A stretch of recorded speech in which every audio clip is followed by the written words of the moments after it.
Grüns gummies are pitched as the ultimate combo, a multivitamin and a greens powder rolled into one sweet little gummy. On the label, you'll see 100% of your daily needs for certain vitamins and minerals, plus what looks like around 8 grams of some sort of greens blend. Sounds impressive, right? The catch is, those numbers are based on eating 8 gummies a day. To hit the label claims, you'd need to eat all 8, which means taking in 50 calories and 8 grams of sugar. For perspective, that's actually more sugar and calories than a Snickers mini bar. And that greens blend, it might not be what most people imagine. Yes, 8 gummies give you 8.7 grams of something called the core nutrients blend, but if you look closely, the first 2 ingredients are tapioca fiber and inulin. These are common dietary fibers usually added to gummy candy to improve texture, add bulk, and replace sugar. They're perfectly fine as fiber, but let's be honest, they're more like fillers, not the nutrient-rich superfoods you might expect when you hear the word greens. So how much real greens powder are you actually getting?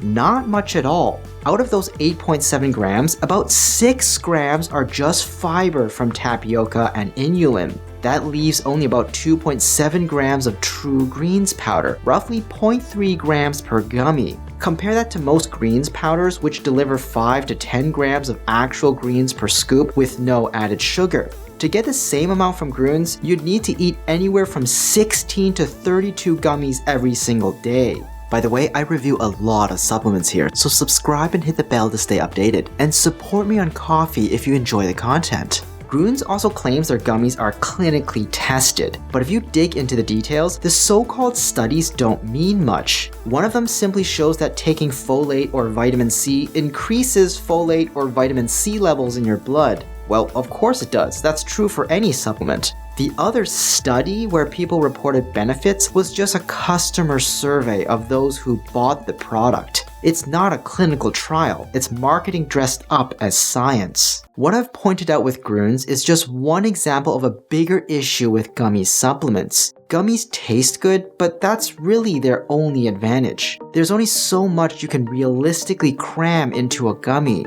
The reason lies in manufacturing.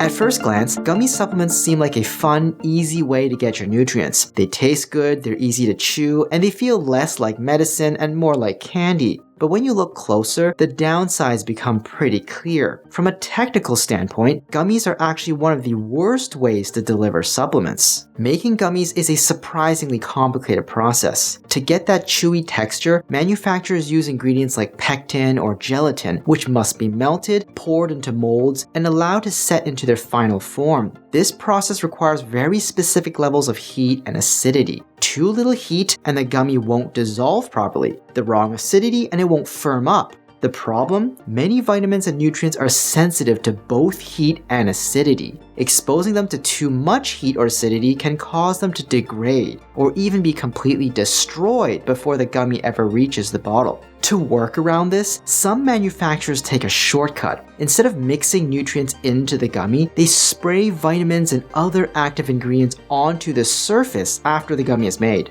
While this avoids heat damage, it creates new problems. For one, the nutrients may not be distributed evenly. Some gummies might be loaded with actives while others barely have any. Nutrients can also rub off onto the bottle or other gummies. And because they're just sitting on the surface, completely exposed to air, they break down faster, making the gummies less potent over time. To compensate for this instability, manufacturers often add what's called an overage, extra amounts of vitamins and minerals to make sure that even after some degradation, the label claim is still met. But because it's hard to predict exactly how much will break down over time, these overages can sometimes result in you getting more of certain nutrients than you bargained for, which raises the risk of overdosing. Taste creates yet another challenge. Pills and capsules are swallowed whole, so manufacturers can focus entirely on their potency. Gummies, on the other hand, need to taste good, otherwise nobody will eat them.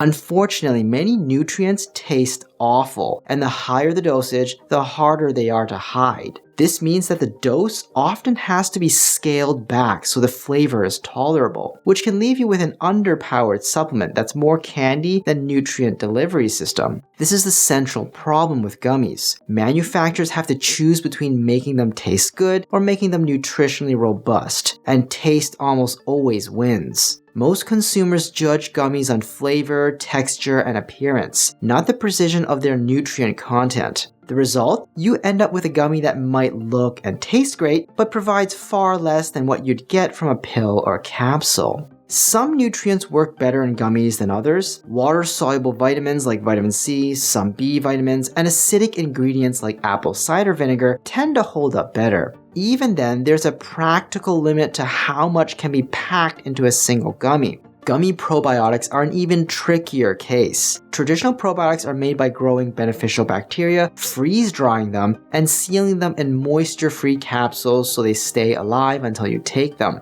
This careful process is what ensures they survive the journey to your gut. But gummy manufacturing involves heat and moisture, both of which kill most probiotic strains, including the popular lactobacillus and bifidobacterium species. This is why you'll only usually see spore-forming strains like Bacillus coagulans or Bacillus subtilis in gummy probiotics. They're tough enough to survive the process, but they're just a small fraction of the probiotics available in capsule form. When you compare gummies to traditional pills, tablets, or powders, the differences are clear. Gummies typically contain lower doses, have shorter shelf lives, lose potency faster, and have less consistent nutrient distribution from one gummy to the next. If your goal is reliable, effective supplementation, gummies are almost always the worst option. To me, most gummy supplements are basically candy with a sprinkle of vitamins thrown in, and that sprinkle doesn't suddenly make them healthy. The actual amount of nutrients in most gummies is tiny. To get a meaningful dose, you'd need to eat handfuls of them, at which point the health effects would likely include diabetes. Taken every day, they're more likely to harm your health than help it, just like eating candy every day would. Honestly, they belong in the candy aisle, not the health section.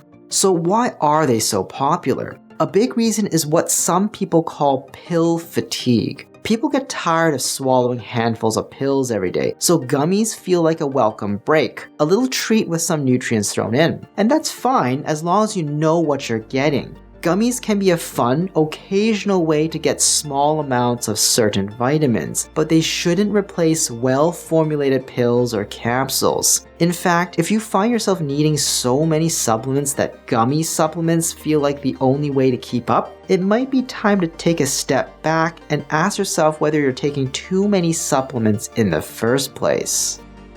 Hi, I'm Dr. Brian Yeung. I'd love to hear your thoughts. Feel free to share them in the comments down below. If you found this video helpful, don't forget to like, subscribe, and hit the notification bell. And if you know someone who could benefit from this, please share it with them. Finally, if you enjoy what we do and want to learn more, consider supporting us on Ko-fi, and be sure to check out our other socials as well.